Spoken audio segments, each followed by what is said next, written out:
Para ello quiero presentar a Male, que es nuestra facilitadora de este tema. Malena Fama, ella es de Argentina, es licenciada en Administración Pública y Comunicación Social, tiene experiencia en cooperación internacional desde una perspectiva organizacional. Actualmente es coordinadora para América Latina y el Caribe de la OED, la Alianza de Organizaciones para la Efectividad del Desarrollo, pero también ha tenido experiencia en trabajos en organismos internacionales como la OEA, el Banco Mundial y el BID. Responsable de la organización del Foro de Juventudes realizado en Sri Lanka y asesora también para el Ministerio de Producción, llevando la temática negocios inclusivos al G20 y conduce las salvaguardas sociales con pueblos indígenas en proyectos de cooperación. Una activista muy dinámica que en la actualidad pues desempeña un papel muy importante, fundamentalmente con jóvenes en Argentina, sin techo, y bueno, una persona muy comprometida socialmente. O sea, Male es quien nos estará entonces facilitando este octavo módulo que tiene que ver con las alianzas, ese mecanismo tan necesario y tan complejo como es sumar esfuerzos, fundamentalmente en las labores políticas, no solo a nivel local, sino a nivel latinoamericano y global, para poder empujar, para poder dinamizar nuestras propias agendas. Entonces, la importancia de las redes, la importancia de las alianzas, de la movilización política es el tema que Male nos compartirá. Bienvenida, Male. El tiempo es tuyo, no hay un techo mínimo de tiempo, sino el que tú necesitas, y al final generaremos el intercambio de preguntas, reflexiones colectivas. Así que te dejamos con el vídeo y el micro. Bienvenida. Bueno, muchas gracias, Henry. Buenos días a todas, todos, todes. Un gusto estar ya cerrando este diplomado. Me parece que en este momento histórico, atravesados por una pandemia y por la cantidad de cosas que están pasando en nuestra región, es sumamente valioso que estemos llegando ya a un último módulo y que nos hayamos hecho esta costumbre de juntarnos a reflexionar los sábados. Sé que para todas y todos ha sido muy difícil tal vez sostener un horario, a las talleristas preparar las clases, a todas leer y ese tipo de cosas, así que lo valoro mucho y nos felicito. A veces lo urgente nos saca de lo necesario. Lo primero que quiero comentarles es desde qué lugar voy a hablar o un poco qué hago y quién soy. Eh, Empecé en las redes internacionales a través de mi pertenencia a espacios de juventud. La juventud es la única militancia que se va con la edad y por suerte ya la superé. Siempre hago ese chiste porque, bueno, tengo 38 años y estuve en las redes de juventud como desde los 23. Pero que lo haya superado, que yo no esté en las agendas de juventud y que haya compas que estén siguiendo esos pasos. De hecho, estoy contenta porque hoy están presentes Carlos, Mercedes, Nahuel. Eh, no quita el hecho de que todas las personas con las que hoy comparto la alianza fueron muchas veces mis formadores, ¿no? Entonces es como que, qué sé yo, Georgina, Henry, Marita que dio la primera clase, Laura, fueron todas las personas que cuando yo entré a estas redes me dieron la bienvenida y de alguna forma me fueron conduciendo y me fueron enseñando con una generosidad muy grande lo que yo pude ir aprendiendo. Entonces la verdad que hoy estar acá es como no dar un examen, pero sí es demostrarle a los compas lo bien que han hecho o no, y a la vez plantar esa semilla, ¿no? yo fui aprendiendo mucho de todos y todas, de Raúl, de Paraguay, de todos los talleristas que dieron los talleres anteriormente, fui aprendiendo mucho, entonces me da mucha alegría hoy poder estar acá compartiéndolo, también un poco de vergüenza de que lean las cosas que escribí o la charla que voy a dar. Haremos lo mejor posible. Pero también me parecía importante nombrar que vengo a hablar no para nada desde un lugar académico. De hecho, de mi presentación lo único que quiero mencionar es que todavía no soy licenciada, ni siquiera la universidad del primer grado terminé, pero sí soy una activista y una militante, como dijo Henry, muy comprometida, y que la verdad que si hay algo que me ha tocado ha sido negociar. Tuve la posibilidad de llevar las posturas como presidenta en su momento del Foro Latinoamericano y Caribeño de Juventudes a foros internacionales, de conocer los espacios internacionales, de negociar documentos, de negociar posicionamientos. He llevado en un gobierno en el que, cuyo proyecto político yo no apoyaba, pero he trabajado en ese gobierno y he tenido que enfrentar negociaciones que voy a contar después como ejemplos para hacer más claras las cosas que voy a ir explicando. Y en la última pandemia negocié tomas de paradores, así que la negociación fue algo que me fue tocando y que me parece que son cosas que se aprenden y que se construyen y que por eso se comparten. Así que voy a hablar muy desde ese lugar, ¿no? La verdad es que lo académico no es mi fuerte, lo deben haber notado si leyeron el documento, pero también me parece importante que en este tipo de redes nos demos la posibilidad de hablar desde distintos lugares. Y yo vengo acá a compartir como militante territorial que ha tenido algunas oportunidades de aprender y de hacer. Así que voy a ver si me sale lo de compartir la pantalla. Les comento que voy a ser una de las únicas personas que se pasó casi toda la pandemia sin manejar Zoom, porque estaba en territorio. Me va a decir Henry ahí, si ya se ve. Henry, ¿se ve ya la pantalla? Bueno, sí, supongo, ¿alguien me podrá decir si estoy compartiendo ya? Sí, se ve. Perfecto, bueno, muchas gracias. Se ve mal, se Entonces, ve. gracias, gracias. Entonces, bueno, lo que les comento, los objetivos de esta presentación es brindar a los asistentes una idea general sobre qué es participar a nivel nacional, a nivel regional y a nivel internacional, compartir alguna información sobre qué tipo de plataformas hay, las nacionales, las regionales y las internacionales, y cómo pueden ser útiles en nuestro trabajo. Y por último, proponer algunas formas estratégicas y más articuladas de participar en estas redes para obtener otro tipo de resultados de los que muchas veces se obtienen cuando llegamos a una red sin toda la información o sin una estrategia no solo de nuestra organización, sino una estrategia con todas las otras organizaciones de nuestro país o de nuestra región más focalizada, ¿sí?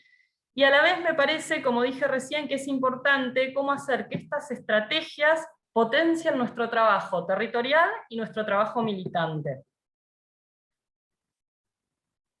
Bueno, los espacios de incidencia, para decirlo simplemente, son plataformas de organizaciones temáticas o territoriales que recogen las voces, las necesidades y las demandas de organizaciones sociales y tienen un lugar en organismos de contraparte para poder visibilizarlas, tal vez obtener resultados y darle seguimiento a los mismos. Voy a ir un poco parte a parte de esta definición. Son plataformas que están basadas en organizaciones temáticas o territoriales. Cuando digo territoriales, es cuando, por ejemplo, una plataforma es nacional, pero adentro de esa plataforma nacional están todas las temáticas. Qué sé yo, es una gran plataforma que trabaja con temas de empleo, con temas de medio ambiente, con temas de juventudes, con temas de mujeres. Lo que agrupa a las organizaciones que están en esa plataforma es su pertenencia a un determinado territorio.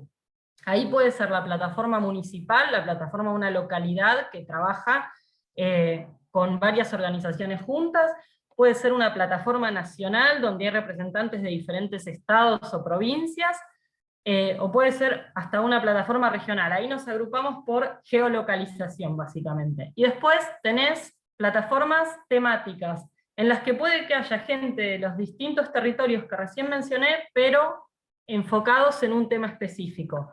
derechos de las mujeres, derechos indígenas, medio ambiente, cambio climático, trabajo decente, etc. ¿Sí? Cuando digo que recogen las voces, necesidades y demandas de organizaciones sociales, ese debería ser su objetivo, ¿verdad? No solamente estar entre nosotros, las personas que estamos en una organización, diciendo lo que nosotros pensamos, sino que se supone que el objetivo es que en los organismos de contraparte haya voces de la sociedad civil, haya voces del pueblo, haya voces de lo que le pasa a la persona de a pie, como se la menciona en muchos textos. Entonces ahí tenemos el primer desafío, porque no siempre las personas, el pueblo, las personas de a pie están representadas en los discursos que nosotros llevamos, sino que no nos damos cuenta, y cuando va pasando nuestro tiempo de militancia, de activismo, de trabajo en una organización, generamos un discurso tan técnico que nos sirve para entendernos entre nosotros, que no representa lo que en realidad necesita nuestro pueblo o las personas con las que trabajamos día a día que se lleve a estos lugares. Y cuando digo que tienen lugar en organismos de contraparte, es organismos internacionales, plataformas internacionales, por ejemplo, decir Naciones Unidas, Organización de Estados Americanos, la OCDE, ¿sí? Son diferentes espacios internacionales que dan espacio a la sociedad civil, ¿sí? Cuando entramos a hablar de los organismos internacionales, después lo vamos a hablar cuando les explique un poco mi visión de la construcción de mensajes, me parece bueno que sepamos un poco de qué va cada uno de esos espacios internacionales que ofrecen espacio a la sociedad civil, para saber en dónde gastamos nuestras energías y en dónde no.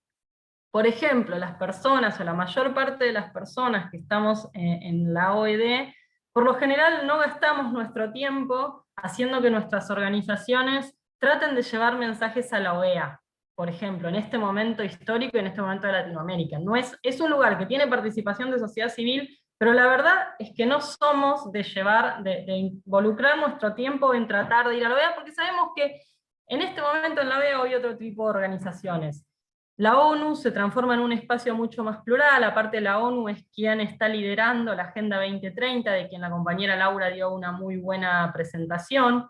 Entonces ahí me parece importante que empecemos ya como a pensar, cuando pensemos en incidencia, en qué espacios es valioso dedicar nuestro tiempo. Porque algo que van a ver en las presentaciones siguientes es que las redes y la incidencia y las plataformas nacionales e internacionales llevan tiempo, llevan muchísimo tiempo. Entonces me parece bueno enfocar en eso. Y cuando digo que tenemos un lugar en organismos de contraparte para poder visibilizarlas, tal vez obtener resultados y darle seguimiento a los mismos, es porque esto se trata muchas veces de una expectativa versus realidad, ¿sí? Creo que todas las personas que ya estamos en espacios de incidencia, nos ha pasado de ingresar a esos espacios de incidencia con una visión y con unas expectativas, con unas ganas de hacer y de lograr cosas, y después ver lo que en realidad se podía hacer en esas agendas, ¿sí? Eso es algo que describí bastante en el documento que les mandé.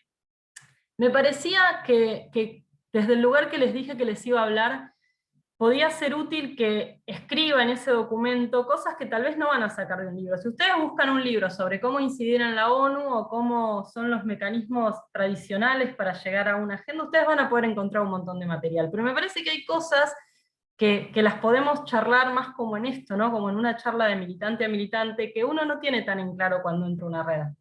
Me pasó cuando estaba en el Foro Latinoamericano y Caribeño de Juventudes, que por el tipo de militancia que yo llevo adelante y que mi organización en ese momento llevaba adelante en el área de juventud, hoy la seguimos llevando junto con Nahuel, que es mi compañero de organización y también mi compañero de vida, en nuestra organización de adultos, ¿no? Pero en ese momento lo hacíamos desde jóvenes. Nos propusimos que estas voces que nos dan esta amplificación que nos dan la plataforma, lleven a los organismos de contraparte las voces de las juventudes más postergadas de la región, de las juventudes invisibilizadas, ¿sí? De las que en ese momento se llamaban minorías, de las juventudes campesinas, de las juventudes indígenas, de las juventudes migrantes. Teníamos el contacto con todos esos colectivos. La verdad es que cuando empezamos a militar estas causas, todavía el WhatsApp no era moneda corriente, nos veíamos más en los encuentros, nos mandábamos emails, quien podía tenía algún mecanismo de llamado telefónico barato para poder comunicarnos con compañeras y compañeros, pero la verdad es que cuando en su momento empezamos a ganar espacios en las plataformas, nos dimos cuenta que no eran amigables a los hijos e hijas del pueblo, o a los hijos e hijas, como llamamos nosotros, de nuestros madres y padres. ¿Por qué voy a decir esto? Nos encontramos agendas internacionales donde todas las juventudes que iban a organismos de contraparte eran jóvenes, hijos e hijas de funcionarios, de cancilleres, jóvenes que con sus privilegios estaban estudiando en otros países en el extranjero, entonces les quedaba cerca o les quedaba a tono la sede de Naciones Unidas en Nueva York, o la sede del Parlamento Europeo en Bruselas, y la verdad es que hacía años que no estaban conectados con su país, ni con su realidad, ni pertenecían a ninguna organización, y sin embargo se registraban como estudiantes de una carrera e iban y hablaban en nombre del país. Nos dimos cuenta que los organismos internacionales en su participación a juventud convocaban a quien tenían a mano, y la verdad es que las personas que nosotros decimos somos hijos de nuestros padres, como una expresión de decir no somos hijos de ninguna persona que nos haya colocado en ningún lugar, ¿sí? Y nos dimos cuenta que no eran amigables para nosotros, no conocíamos, no teníamos el nivel de bilingüidad que se requería para agendas en inglés, no teníamos el conocimiento que se requerían estas agendas, y teníamos miles de necesidades. Los compañeros y compañeras tenían miles de necesidades. Entonces, como por ejemplo en mi caso, que fui electa democráticamente en una elección, que también influyó en esa elección que manejara un poquito de inglés, ¿sí?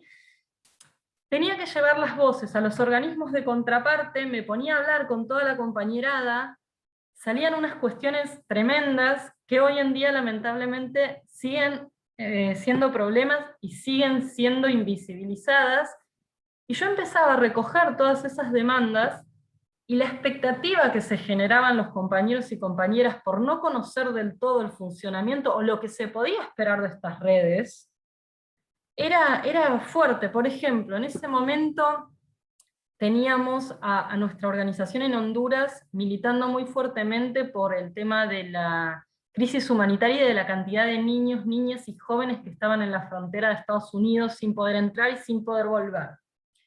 Teníamos el tema de las matanzas de juventudes en las favelas de Brasil. Teníamos, como siempre, el tema del delito organizado en México. Teníamos en ese momento una protesta estudiantil muy fuerte de nuestros compañeros y compañeras de Colombia con la SMAD en Colombia. Entonces teníamos todo el tema de la educación en Chile, ¿no? En este momento se estaba todavía, esta era la época de Camila Vallejos, que estaba muy fuertemente liderando los movimientos que hacían las corridas alrededor del Ministerio de Educación. Y la verdad es que como nuestras organizaciones estaban tan en el territorio y tan en la lucha y nunca habían ido a los organismos internacionales, cuando nos empezaron a abrir la puerta, de repente los compañeros de Honduras creían que yo podía ir a una negociación y volver con el contacto de alguien que iba a abrir la frontera o que iba a permitir repatriaciones a Honduras. Me pasó que los compas de Colombia hayan tenido un enfrentamiento con SMAD y que a un compañero le hayan baleado el ojo, y que me llamen porque estaba en un congreso internacional diciendo: Male, necesitamos un avión sanitario. Me pasó que los compas de México, en ese momento tuvimos el aberrante hecho de los 43 estudiantes de Ayotzinapa, que no fue más que el pico del iceberg de una gran cantidad de cosas que pasan en México y que todas las sabemos, y que de repente pretendían que yo pueda meter que pueda lograr una participación en un espacio de mucha visibilidad para dar un discurso sobre eso, y la verdad es que no iba por ahí. Entonces, ¿por qué cuento todos estos casos concretos? Porque me parece que uno de los principales hechos que tenemos que tener en cuenta es para qué queremos entrar a las agendas. qué pueden las agendas ofrecernos y qué no. Y algo que pasa mucho en Latinoamérica, que es algo que a mí me encanta y que me parece hermoso, pero que nos juega muy en contra en las agendas internacionales, es que tenemos una capacidad discursiva muy apasionada, muy amplia, y, y la verdad es que hablamos un montón y con mucho fundamento, tenemos cuadros técnico-políticos muy formados, pero esas cosas, cuando vamos a un organismo internacional y nos dan 3 minutos para una participación, nos juega totalmente en contra. Entonces ahí yo también tuve que empezar a adaptar el discurso latinoamericanista, revolucionario, si tuviera ganas, que daba en mi país o en mi región, con lo que podía llegar a utilizar y me podía llegar a ser útil en un organismo internacional, donde tenés 3 minutos y donde hay algo llamado wording, ¿sí? Word en inglés es palabra, el wording es como si fueran las palabras admitidas que un organismo determinado permite utilizar. Entonces me pasaba mucho de ver que primero iba yo, después lográbamos algunos lugares más de participación, y los compas de Latinoamérica iban y empezaban a hablar. En los 3 minutos nos cortaban el micrófono y no habíamos dicho nada. Habíamos hecho la introducción nada más de lo que necesitábamos decir. Entonces esos fueron todos aprendizajes que fuimos haciendo y que está bueno para transmitir, ¿no? Nosotros tenemos que saber muy en claro qué queremos lograr, ¿sí? Tenemos que saber cuáles son los mensajes que queremos transmitir y para qué queremos transmitir esos mensajes y dónde los queremos transmitir. Porque si no tenemos un objetivo en claro vamos a perder el tiempo y después con el tiempo nos vamos a dar cuenta que estuvimos gastando un montón de horas de nuestro trabajo, un montón de recursos de nuestra organización, y que hasta se puede producir mucha frustración en nuestras organizaciones. Vos te vas a un congreso o participás de un foro y volvés y te dicen, ¿y qué lograste? ¿Y qué trajiste? ¿Y qué conseguiste? Y no es tan sencillo. Para poder enfocar un poco más en esto, voy a explicar un poco más cómo se deberían dar estos esquemas, ¿sí? Se supone que de alguna manera esta es la forma en la que debería ser la participación en plataformas. Tenemos los organismos de contraparte, que yo acá al costado puse, por ejemplo, la Organización de Naciones Unidas, la OCDE, la Organización de Estados Americanos, etc. Tenemos plataformas globales, ¿sí? Como CPDE, que es la Alianza de Organizaciones para la Eficacia en el Desarrollo a nivel global, la Reality of Aid, ROA quiere decir Reality of Aid Internacional, el Mayor Group de Niños y Jóvenes, de Children and Youth. Estos son los organismos globales. Tenemos las plataformas regionales, que son las que están acá al costado, como les dije, AOED, Latindad, Reality of Aid Latinoamérica, el Foro Latinoamericano Caribeño de Juventudes, y acá estaríamos las organizaciones sociales, locales o nacionales, ¿sí? Se supone que todas nosotras nos organizaríamos para participar en las plataformas regionales. En las plataformas regionales enviarían representantes a plataformas globales, y las plataformas globales nos darían un espacio para poder hablar con los organismos contraparte, ¿sí? Así se supone que debería ser. Como muchas veces termina siendo, tenemos una o dos organizaciones locales o nacionales que son las mismas que participan en todas las plataformas regionales, de las cuales algunas nomás llegan a comunicar a las organizaciones globales y transmiten los mensajes a los organismos de contraparte. Y acá hay una barrera gigante y tremenda con un montón de organizaciones que son las que más necesitan visibilidad, las que más necesitan movilización, las que más necesitan que sus mensajes sean transmitidos, las que más necesitan formar parte de espacios que les permitan hablar, consensuar, discutir, aprender, formarse, y están todas por fuera. Y por lo general esas organizaciones que quedan por fuera terminan siendo las disidentes, las que representan a las disidencias, las organizaciones campesinas, las organizaciones indígenas, las organizaciones con presencia de afrodescendientes, las organizaciones barriales.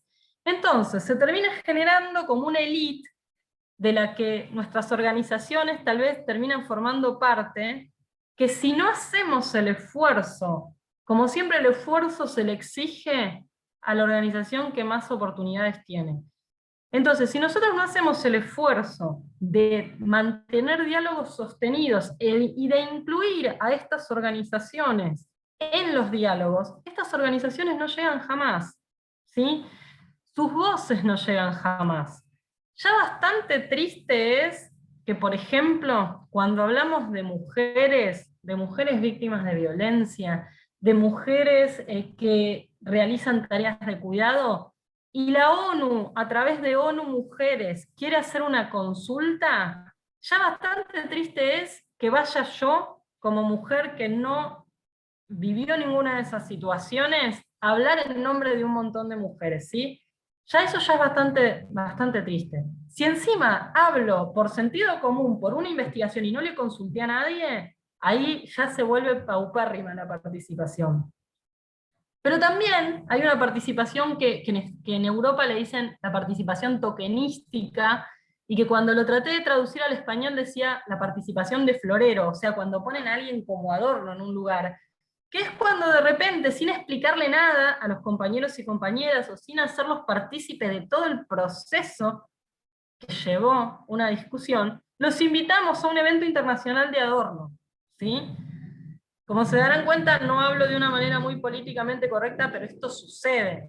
Muchas veces vemos que o sea, cuando no había pandemia, los eventos internacionales se hacían en persona, ¿sí? Muchos y muchas participamos de ellos, y de repente aparece una persona, una comunidad indígena, con su vestimenta típica, o una persona del movimiento campesino, con su vestimenta típica, o algo, y eso es bien para mostrar que hay alguien del sector, pero si esa persona no está empapada, no tuvo información verídica, no tuvo información en términos que pueda entender, es una participación tokenística, es una participación en la que no estamos realmente involucrando al compañero o a la compañera, sino que lo estamos llevando para que figure nada más. Y cuando hablo en un término que pueda entender, no lo estoy diciendo por desmerecimiento o por maternalismo, sino porque la verdad es que yo tardé 4 o 5 años en entender el wording, en entender el palabrerío de los organismos internacionales.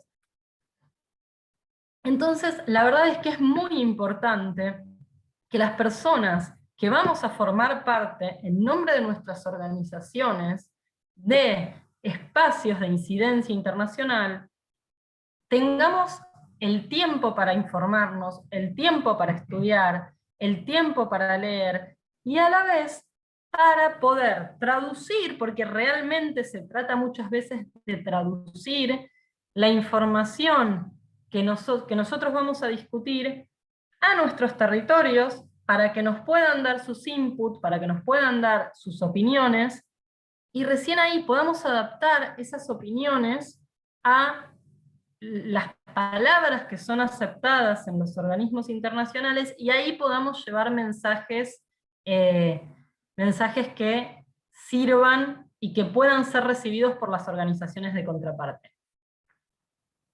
Con respecto a los organismos de contraparte, ¿por qué una organización como la nuestra quisiera formar parte de alguna de estas agendas o quisiera transmitir sus mensajes? A ver si eso está.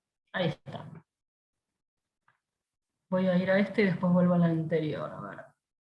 Acá está. Motivos por los cuales quisiéramos involucrarnos siendo sureños. Cuando hablo de sureños no es porque sea de Argentina, sino porque hablamos desde el sur global. Vieron que tuvieron con Camilo la clase de cooperación sur-sur. Cuando hablo de llevar una postura desde el sur global, es un posicionamiento ideológico, ¿sí? Hay países que tal vez no estén en el sur, pero por el nivel de desarrollo en estas escalas en las que dividen a los países, qué países de renta media, qué países desarrollados, qué países en vías de y demás, nos consideramos parte de un sur global. Entonces, ¿por qué las organizaciones del sur global quisiéramos tomarnos el tiempo de participar en estas plataformas? Lo primero es por un logro de mayor visibilidad.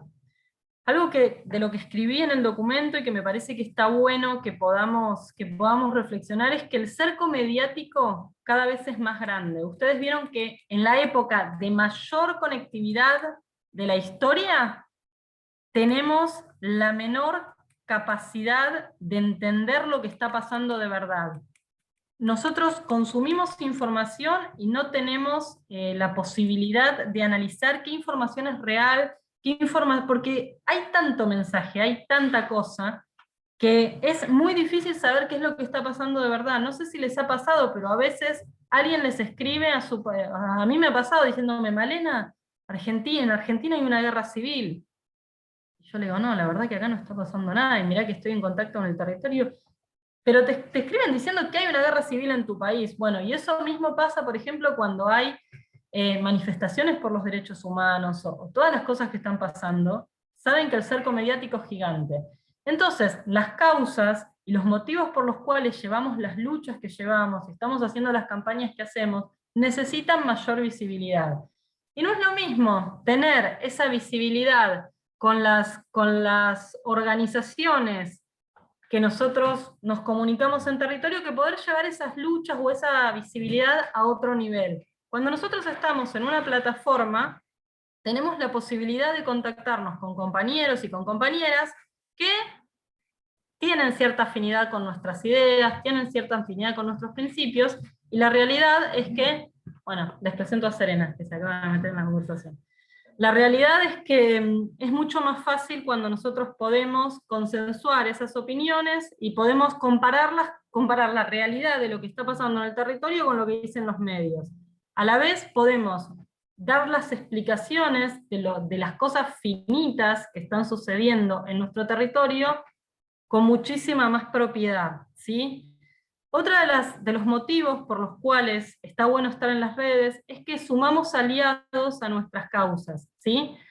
Estas organizaciones, que a mí me pasó siendo una organización de juventud, que lo que yo recién empezaba a trabajar, había organizaciones que estaban en las mismas redes que yo, que ya lo venían trabajando hace un montón de tiempo, ¿sí?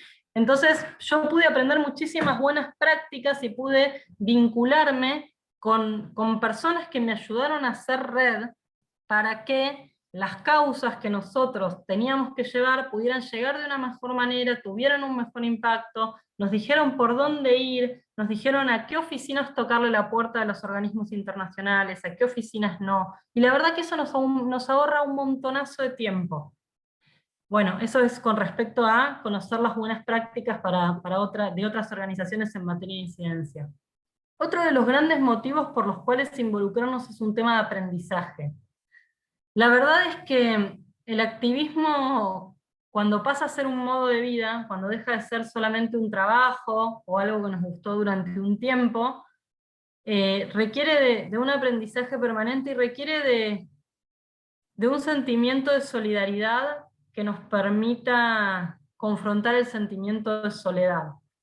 No sé si les pasa, pero no muchas personas de las que están a su alrededor eligen dedicar parte de su vida, o gran parte de su vida, a trabajar con los demás y a trabajar por los demás. Y la verdad es que aprender de pares, aprender de compañeros y saber que no estamos solas y solos, saber que en otras partes del mundo están pasando determinadas cosas, saber que fue posible solucionar o salir de los bretes en los que el neoliberalismo nos ha metido, es algo que ayuda un montón. Y a la vez también, algo que me pasó a mí y que me parece importante, yo que vengo de la mano de los ejemplos, de comentar, fue como todas las herramientas que yo aprendí en mis años de activismo de redes a nivel juvenil y a nivel de organizaciones sociales, me sirvió en otros momentos para mi trabajo, tal vez no tan militante, ¿no? El trabajo por el cual me pagaban todos los días y por el cual pagaba el alquiler, como le decimos acá en Argentina. Vieron que Henry, cuando hizo mi presentación, dijo que había participado, que había trabajado con organismos internacionales y que había trabajado con organizaciones indígenas. Hubo un momento en el año 2016 que en nuestro país empezó el gobierno de Mauricio Macri, en el que yo trabajaba en el Ministerio de Producción como técnica de proyectos. Y en un momento, imagínense, el Ministerio de Producción, yo estaba en la Secretaría de Empresas PYME, trabajando todas temáticas de economía social y demás. Y en un momento llegó un proyecto del Banco Mundial. Un día me llega un llamado y me dice, Malena, vos que estás con economía social, ¿podés ir a tal oficina? Yo digo, ¿para qué? Me dicen, anda porque hay un proyecto de Banco Mundial. Y yo decía, ¿qué tendré que ver yo con un proyecto de Banco Mundial? Cuando llego, resultaba que había un proyecto de Banco Mundial que iba a trabajar con pymes en territorios donde había comunidades indígenas. Y había que negociar las salvaguardas sociales con esas comunidades. Cuando yo llego estaban hablando de cómo establecer un mecanismo de reducción de daños, ¿sí? Y me dicen, Malena, ya que vos estás vinculada con economía social y que a la vez cuando vimos tu currículum estuviste en negociaciones y demás, anda a negociar las salvaguardas con los pueblos indígenas. Imagínense mi cara cuando yo nombro un ministerio de producción, pretendían que vaya a negociar salvaguardas con pueblos indígenas. Y yo dije, ¿me puedo negar a esto? No, no te podés negar a esto, es tu trabajo. Siempre está bueno preguntar si uno se puede negar a hacer su trabajo. No, no se podía, no era la posibilidad. Entonces dije, bueno, listo, tengo que ir a negociar en nombre de un ministerio de producción de un gobierno a cuyo proyecto político yo no apoyaba, con pueblos indígenas. Dije, bueno, ¿de qué se tratará esto? Lo primero que hicieron fue sentarme con el equipo de Banco Mundial. Y ahí yo empecé a rememorar todas las herramientas de estos espacios de aprendizaje. Dije, bueno, a ver, el Banco Mundial es un banco que está formado por los distintos países, o sea que nuestro país tiene una silla en ese banco, esta gente está más a servicio mío que yo a servicio de ellos. Y la verdad que pararme desde ese lugar fue una postura que yo había aprendido, ¿no? Desde mi lugar del sur global, y dije, bueno, yo me voy a parar desde acá. El Banco Mundial es un lugar que tiene funcionarios, esta gente que está acá funcionaria, están a servicio mío, y lo primero que voy a establecer es que no quiero una postura de reducción de daños, sino que quiero una postura de no daño, de evitar hacer ningún tipo de daños. A mí el mensaje que me habían dado las personas que me mandaban a negociar era reducción de daños. Yo dije, no, ¿qué reducción de daños? No daño. Por suerte Banco Mundial también tiene esa postura de no dañar, pero saberlo, tener ese tipo de palabras, saber que algunos te van a hablar de reducción de daños y otros tenemos la postura de no dañar, ya fue como un buen comienzo. La segunda cosa más fuerte que me pasó fue que a los 3 o 4 días me contaron que había una consulta con todos los pueblos indígenas del país, que iban a enviar un representante de cada una de las comunidades a escuchar sobre este proyecto y hacer una negociación, y que la que tenía que guiar esa negociación era yo. Ustedes no se pueden imaginar, viniendo de la militancia, viniendo del activismo, sintiendo lo que siento por la patria grande, lo que fue entrar a una sala que tenía las banderas de todas las comunidades indígenas pegadas en la pared, la huipala de fondo, entrar ahí, estar todas las comunidades indígenas sentadas y yo estar negociando en nombre del gobierno.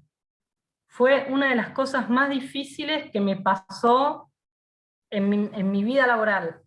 Y la verdad es que entré ahí, había muchísimo enojo, y lo primero que supe que tenía que hacer era escuchar. Y escuché 4 horas y media de, no insultos porque las comunidades fueron súper respetuosas, pero sí de manifestaciones muy fuertes, ¿no? De manifestaciones muy fuertes, de sentimientos de la falta de respeto que se mantenían en este tipo de procesos, de sentimientos de lo que este tipo de proyectos hacían en sus territorios. La verdad que escuché 4 horas y media de ese tipo de cosas.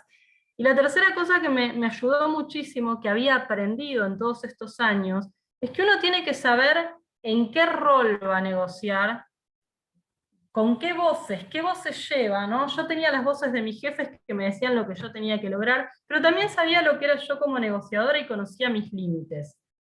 Esas son cosas que aprendí en todos estos años y que ahora quiero transmitir también, ¿no? Uno puede ir a negociar posturas, pero uno siempre tiene un límite. Y la verdad que los límites del sur global, por suerte, y de este tipo de organizaciones desde las que estamos hablando, desde las que estamos impartiendo este diplomado, por suerte siguen siendo muy dignas y muy consistentes, muy coherentes. Así que bueno, me encontré con las comunidades, les dije, yo acá soy una empleada de un estado, este es mi trabajo, vengo con una postura de no daño, vengo a preguntar qué podemos hacer que sirva de este proyecto. Y la verdad es que cuando pasó el enojo, cuando pasó la catarsis, cuando pasó toda la bronca, y cuando yo me puse tan firme en mi postura de soy una empleada, vengo a hacer este trabajo, quiero una postura de daño, y quiero ver a qué ustedes, como ciudadanos argentinos, le pueden pedir, le pueden exigir, le pueden demandar al Banco Mundial, que es un organismo que debería estar, aunque sea estatutariamente, al servicio del desarrollo de nuestros países. Entonces, en ese proyecto, por ejemplo, determinadas pymes, al abrir determinadas empresas, podían llegar a involucrarse en los territorios de las comunidades indígenas. No había temas de que vayan a ocupar sus territorios, pero sí iba a haber una coexistencia en determinados espacios.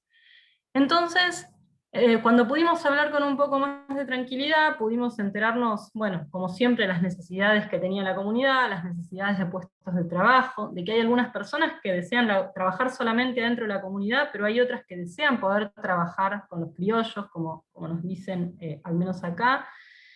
Entonces, bueno, empezamos a notar determinadas cosas que podían llegar a servir, como para los más jóvenes de la comunidad, que se pueda garantizar un cupo de puestos de trabajo dentro de las empresas que iban a involucrarse en este proyecto, que se pudiera incluir un porcentaje de la producción que hacía la comunidad en las compras de las empresas que iban a formar parte de este proyecto, que pudiera haber un determinado porcentaje de mujeres indígenas participando en la cadena de valor de las empresas de este proyecto. Entonces fuimos ideando algunas cosas y a la vez fuimos viendo qué necesidades los emprendimientos de las comunidades tenían para ver si el Ministerio de Producción podía dar lugar a esa comunidad a presentar esos proyectos por su personería jurídica. Entonces ustedes fíjense cómo de una postura de reducción de daños pasamos a una postura en la que las comunidades pudieron detectar cuáles eran sus necesidades vinculadas a este proyecto. Porque de nuevo, venimos con el tema de las expectativas, ¿no? Este proyecto era sobre pymes. Las comunidades, ¿qué fue lo que primero que dijeron? Necesitamos un pozo más de agua. Y ahí yo tuve que ser totalmente realista. Yo entiendo, es su derecho, el agua es su derecho, pero este proyecto no va a solucionar el tema del agua. Te sentís horrible diciendo algo así, pero sos honesta diciendo algo así. Cuando vos vas a negociar y recibís las demandas de tu comunidad, tenés que ser honesta con lo que podés demandar o no. Entonces, yo en ese momento dije, yo no puedo prometer un pozo de agua, yo no puedo decir que voy a incluir en este documento un pozo de agua, porque lo único que te dicen del otro lado es no al lugar. Y ahí se cierra la conversación. ¿Sí? Por suerte la negociación esta salió bien, las comunidades quedaron conformes con esto, no hubo daño a ninguna comunidad. También hubo un ítem muy notable de que no querían que ninguno de los nombres de los proyectos, de los subproyectos, de las actividades o lo que sea, usen nombres indígenas. Vieron que a veces está esta cuestión de poner nombres porque nos parecen simpáticos, y la verdad que eso es una falta de respeto gigante para las comunidades. Entonces entraron todos esos puntos, y se hizo un acuerdo que cuando empezó a pasar, porque yo lo pasé desde la oficina argentina, mis jefes lo pasaron a la oficina regional lo leyeron y dijeron, ¿qué es esto? ¿Qué hizo esta chica? Pero la comunidad ya se había ido, cada representante se había vuelto a su país y no podían hacerme consulta de nuevo. Mis jefes me dijeron, ¿qué es esto? Dijeron que nunca se armó una negociación así, en la que se le pregunte a la comunidad qué necesitaba y se trate de ver cómo se lo enganchaba con el proyecto. Mi respuesta ahí fue muy profesional: si saben que me pongo así, ¿para qué me invitan? ¿No? O sea, yo iba a negociar desde un lugar, no me iba a mover de ese lugar. Como no se podía hacer de nuevo la negociación de la comunidad, con la comunidad, porque ya se había vuelto todo el mundo a su espacio, pasó a la región. En la región hicieron algunas preguntas, pero dijeron que lo tenían que consensuar con la oficina global. La respuesta de la negociación llegó a Washington. Hicieron un par de preguntas, hice un par de reuniones para explicar la postura que había tenido en la negociación, y la negociación se aprobó así. Entonces me parece que eso conté toda esta historia, un ejemplo, para explicar cómo desde esta postura del sur, y desde uno tener muy en claro qué valores tiene, qué cosas defiende y desde qué lugar va a negociar, uno puede conseguir cosas aún para públicos tan disímiles como una comunidad indígena y el Banco Mundial. ¿Sí? Esto es un poco a lo que llamo promover posturas desde el sur global. Una vez me pasó en Jordania negociando el marco de participación de trabajo decente frente a organismos internacionales. Era un evento de Naciones Unidas de la Agenda de Paz y Seguridad, y me pasó que estaba yo sola contra 5, 6, 7 personas representantes de plataformas. Se venía toda la movida de la economía de plataformas, ¿sí? Toda esta cuestión de la uberización, de la flexibilización laboral, y había ido yo, no había ido alguien de un sindicato. A mí ya me contradecía mucho ser yo la que estaba negociando trabajo decente y no un sindicato, porque si algo aprendemos en estas plataformas es qué discusiones se dan desde qué sentidos y cómo trabajar en conjunto. Pero bueno, me había tocado a mí. Me pasaba que yo estaba con todas las demandas de los distintos países, y estaba negociando con 4 o 5 organismos internacionales, con gente de otras plataformas, de otras regiones, que nadie, pero nadie apoyaba lo que decía, y en un momento yo estaba peleándome como podía, y escucho que el traductor, el microfonito ese que te dan que te traduce, me dice: yo estoy con vos, no aflojes. O sea, me apoyaba solamente el traductor, que no tenía ningún tipo de incidencia en la comunicación. Y la verdad es que fue fuerte. Yo sabía que no me podía ir de esa negociación sin incluir el wording, la frase, protección del trabajo decente en el párrafo, porque ustedes no crean que uno va y negocia una declaración así. Uno tiene una declaración de la que saca 5, 6, 7 términos claves, y yo sabía que no me podía volver sin que diga protección del trabajo decente, sin que nombre la palabra migración, y sin que incluya los derechos de las mujeres. O sea, esas eran las cosas que yo no me podía volver sin. Y la verdad es que llegaba un momento que pasaba un montón de tiempo, y no lo lograba, y era como que te tratan de cerrar, ¿no? Con el tiempo. Bueno, ya hay que ir cerrando, y bueno, en ese momento fue cuando me apoyó solamente el traductor. Al final eso también por suerte pudo salir, pero fíjense cómo es importante saber con qué cosas puede uno negociar y con qué cosas no, y cuáles son esas posturas que llevamos desde el sur global. Y después, el tema de promover la solidaridad desde el sur global. Como saben, hoy en día te pueden matar por salir a pelear por tus derechos, por salir a reclamar. Hoy ser activista en muchísimos países es una mala palabra, es una amenaza de muerte, y en eso la solidaridad del sur global es muy importante, porque hay países que todavía tenemos el privilegio, es el derecho, pero es el privilegio de que no nos maten por protestar. Entonces, siendo Argentina y teniendo todavía esas garantías, muchas veces me tocó llevar mensajes de compañeros y compañeras que si lo decían en sus países aparecían muertos ellos o sus familias. Y en ese marco me parece muy importante que podamos trabajar de manera articulada, ¿sí? Que podamos tener la organicidad y la organización para aliarnos con las organizaciones del sur global y poder consensuar quién dice qué en dónde. Es muy importante que sepamos eso, y es muy importante que lo ejecutemos, ¿sí? Que si vemos que en este momento los compañeros de Colombia están con una situación muy comprometida y ellos no pueden salir a decir más de lo que dicen, bueno, ¿qué países podemos tomar esa demanda? ¿Qué países podemos hacer incidencia en las embajadas de ese país en el nuestro para hacer presión para que estas cosas sucedan? Entonces, ese es otro de los motivos. Promover la solidaridad del sur global, actuar la solidaridad del sur global y demandarla en estas plataformas, porque muchas veces también uno tiene como mucho respeto de los tiempos del otro país. Entonces, la verdad es que los argentinos solemos tener una agenda de movilización bastante amplia. Es un país donde pasa algo y estamos por suerte todos en la calle, hay un movimiento sindical muy fuerte, hay una historia de lucha muy fuerte. Entonces muchas veces queremos salir a ejercer una acción de solidaridad y no somos respetuosos o tratamos de ser respetuosos, pero a veces no nos pasa con la dinámica del otro país. Entonces esto de tener aliados, ¿no? Y de poder preguntarle a alguien, che, ¿qué necesitan? ¿Cómo quieren que manifestemos? ¿Qué acción de incidencia quieren que hagamos? Es algo que ayuda mucho. Bueno, ¿qué tenemos que tener en cuenta a la hora de participar en una plataforma? Lo primero es qué queremos transmitir, cuáles son los mensajes clave, ¿sí? Como les dije, es un gran ejercicio tener en nuestra cabeza el plan estratégico de nuestra organización, los objetivos de nuestra organización, y cómo esos grandes objetivos se transmiten en un mensaje clave, ¿sí?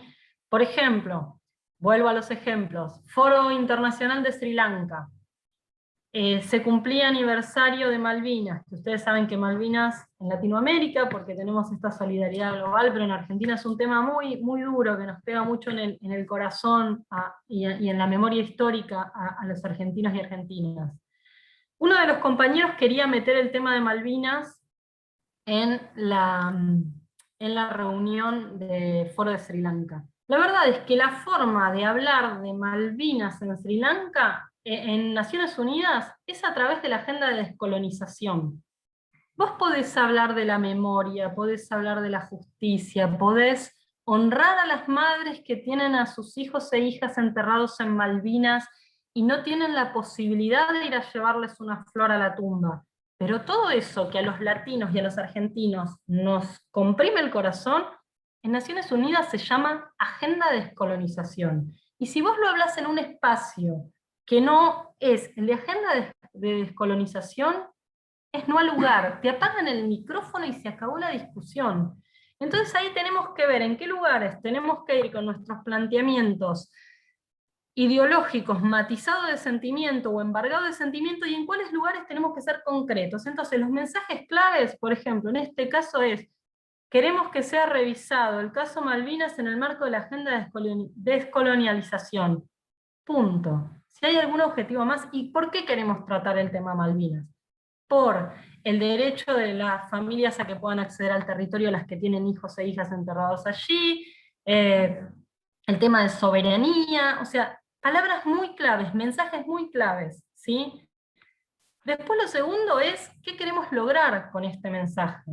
Si queremos hacer una denuncia, si queremos visibilizar lo que está pasando, si queremos lograr que un organismo de derechos humanos, que un relator de derechos humanos de Naciones Unidas vaya a nuestro país a hacer una veeduría, queremos lograr un párrafo en un documento, que lo vamos a usar ¿para qué? ¿Con qué vamos con ese documento, con ese párrafo, a quién le vamos a incidir? ¿A quién le importa ese documento? Vuelvo con el ejemplo de Argentina. En nuestro país, los tratados internacionales, y sobre todo aquellos que mencionan temas de derechos humanos, tienen, en la pirámide jurídica de Argentina, tienen validez de ley y hasta superior a las leyes, los tratados internacionales, y tienen validez constitucional. Entonces a mí me sirve meter un párrafo en un documento de la ONU, porque ese documento, si después sigue elevando su jerarquía, a mí me sirve después tenerlo como herramienta de negociación. Pero si yo no sé, por ejemplo, qué rango tienen tratados internacionales o documentos de organismos internacionales en mi país, no sé si necesito un párrafo en un documento, porque una cosa es volver a nuestra organización y decirle: miren, compañeros, acá están las demandas, lo que ustedes me pidieron está en este documento, pero si nadie sabe para qué lo va a usar, es al cohete.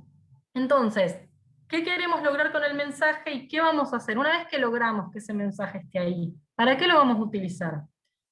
Después, ¿cuál es el mejor espacio para transmitir ese mensaje? ¿Sí? ¿En qué agenda o en qué organismo internacional sirve que transmitamos ese mensaje? Por ejemplo, todo lo que es sobre financiamiento, sobre efectividad del desarrollo, esta es la agenda, la de la Alianza de Organizaciones en la Eficacia en el Desarrollo. Si son temas de derechos de las mujeres, es muy, muy probable que la agenda de Naciones Unidas de Mujeres sea el contraparte más importante. Si son temas de trabajo, la Organización Internacional del Trabajo. Si son temas de desarrollo económico, por el momento la OCDE, y si es desarrollo humano la CEPAL, ¿sí? Hice un cuadrito, le quiero agradecer a Mercedes, que está acá en esta charla, que me ayudó con ese cuadro, ahora se los voy a mostrar y después se los vamos a enviar. Tener bien en claro en qué agenda o organismo internacional vamos a querer incidir. Después, tener bien en claro si mi organización tiene los recursos para participar de esas agendas. Cuando hablo de los recursos no es solamente dinero, ¿sí? Hay que tener equipo técnico calificado, las agendas son muy excluyentes, son cientos de correos mensuales en inglés, con dos o tres adjuntos cada uno de un montón de páginas, un montón de cosas a revisar. En la alianza ahora, en la Alianza de Organizaciones por la Efectividad en el Desarrollo, que con Georgina y con Henry compartimos la coordinación de ese espacio, Georgina ha hecho un gran trabajo con plantarse y exigir que nos traduzcan todos los documentos. Y la verdad es que en eso vamos, pero no siempre eso sucede, ¿sí? Entonces, ¿tenemos como organización los recursos para participar de esas agendas? ¿Tenemos el tiempo? ¿Tenemos los avales? Porque muchas veces, por ejemplo, para participar de determinados eventos de Naciones Unidas, podemos ser participantes, podemos ser oyentes, pero si no somos parte de un organismo que se llama, no estamos registrados en un organismo que se llama ECOSOC, no, hay lugares a los que no vamos a llegar nunca. Entonces, todas estas cosas requieren una estrategia. No es que un día me anoté, como me han dicho muchas veces, ¿dónde me tengo que anotar para pegar un viaje? No, no se trata de eso. Se trata de una estrategia comprometida. Tengo la posibilidad de ejercer una representatividad comprometida, porque recuerden que tenemos todas estas organizaciones de aquí que necesitan ser representadas. Entonces, si yo voy a ejercer una representatividad, tiene que ser comprometida. No me des más mate, porque Nahuel me está tirando mate, y no sé cómo sobrevivir al mate, ya sin ir al baño. Entonces, ¿tengo la oportunidad de ejercer una representatividad comprometida? ¿Tengo el contacto con aquellas voces que necesitan que su mensaje sea visibilizado en estas agendas? ¿O voy a ir a hablar en nombre de mí y de mi organización y nada más? Y después una última que es muy importante, es si mi seguridad está garantizada con la participación. No me voy a olvidar nunca cuando en esa recogida de voces de las organizaciones latinas a las que yo representaba en foros internacionales, nadie me explicó que, por ejemplo, los datos, las cifras y las cosas que decía de países donde había delito organizado, había algunas que se podían blanquear y algunas que no. A mí me dieron un montón de información, asumieron que yo sabía eso, y es al día de hoy que yo tengo problemas de seguridad, que tengo problemas en los aeropuertos, que tuve un montón de situaciones que tendría que haber sabido antes. Tenemos que ser muy conscientes, uno a veces entre una mezcla de ignorancia y humildad no se da cuenta de la influencia que tienen sus palabras cuando habla en espacios internacionales. Entonces hay que ser muy consciente de si está nuestra seguridad garantizada para la participación. Porque la cosa está pesada en la región y no se embroma con eso, ni nosotros ni a las personas que mandamos a las representaciones. Y otra cosa que tenemos que tener en cuenta es que cuando yo les mostraba este gráfico, organización, organización, organización, plataforma regional, plataforma global, no es que uno sencillamente va saltando de espacio en espacio y que todo es amigable. Ojalá fuera así. Todo esto lleva negociaciones, lleva lecciones, lleva diálogos. Como se dice en Argentina, perdón la vulgaridad, lleva rosca, ¿sí? Todo esto lleva tiempo, lleva diálogo, te peleas con gente, te ganas enemigos.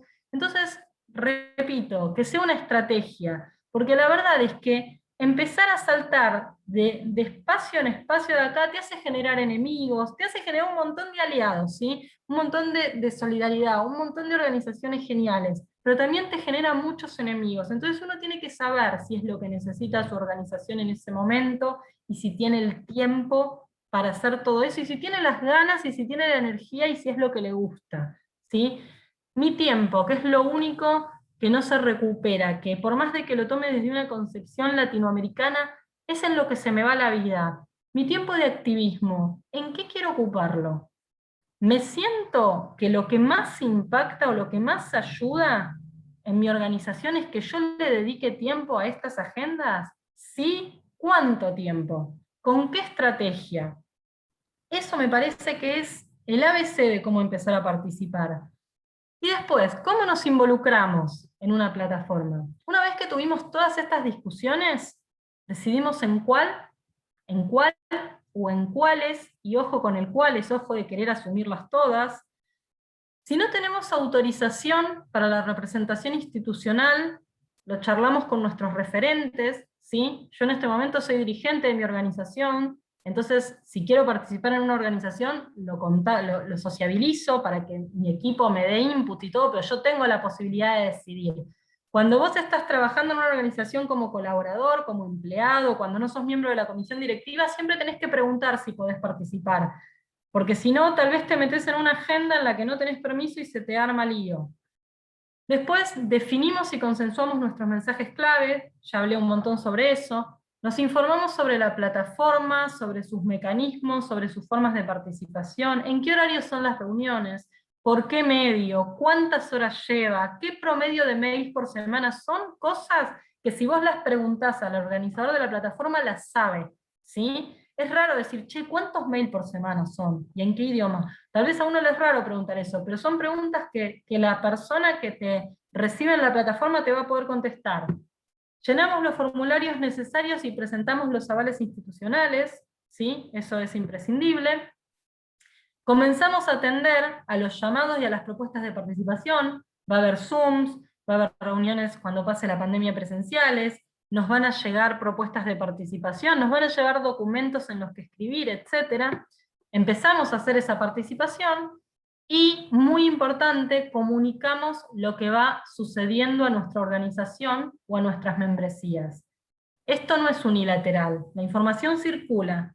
Yo hablo con el territorio, recojo sus demandas, voy a la reunión o escribo el mail o opino en el documento, obtengo un resultado, vuelvo a territorio, vuelvo a mi organización, escribo un email, compañeros, está pasando esto, el debate es este. ¿Sí? Es circular la información, nunca se trata de algo unidireccional, no es que yo avanzo en la agenda y me olvido de todo, porque si no volvemos a la participación tokenística, que es lo que queremos evitar. Una cosa más que quiero mostrarles es, a ver si me sale, el cuadro maravilloso que me ayudó a hacer Mercedes. A ver, esto me parece maravilloso, lo de compartir pantalla me parece maravilloso. Bueno, ¿qué redes tenemos en este momento, las más conocidas a nivel regional, a nivel global, por si quieren entrar, mirar, valorar qué temas tocan y demás? Este cuadro, Henry me dio una muy buena idea, que es que lo vamos a colgar y que podemos, todos y todas, va a ser un documento editable en el que podemos ingresar e ir comentando, ¿no? Ir agregando si hay plataformas que no están, y a la vez ir comentando qué experiencia tuvimos, o qué temas, o qué abordaje, o desde qué postura, cómo vienen ideológicamente, todas esas cosas que nos sirven, ¿sí? Un muy buen ejemplo que quiero darles es, en Argentina se hizo una agenda, una plataforma que se llama Pampa 2030, de la que mi organización es parte. Pampa quiere decir Plataforma Argentina de Monitoreo para la Agenda 2030, y lo que hizo fue juntar a todos los sectores de los que fuimos capaces para monitorear y evaluar la Agenda 2030. Esta es una plataforma nacional, ¿sí? Que pueden ver la información, acá está la web, y trabajamos sindicatos, organizaciones sociales, centros de investigación, organizaciones basadas en la fe, pueblos indígenas, es muy plural. Cuando vas al Estado a negociar o a hablar en nombre de una plataforma tan plural, suma mucho.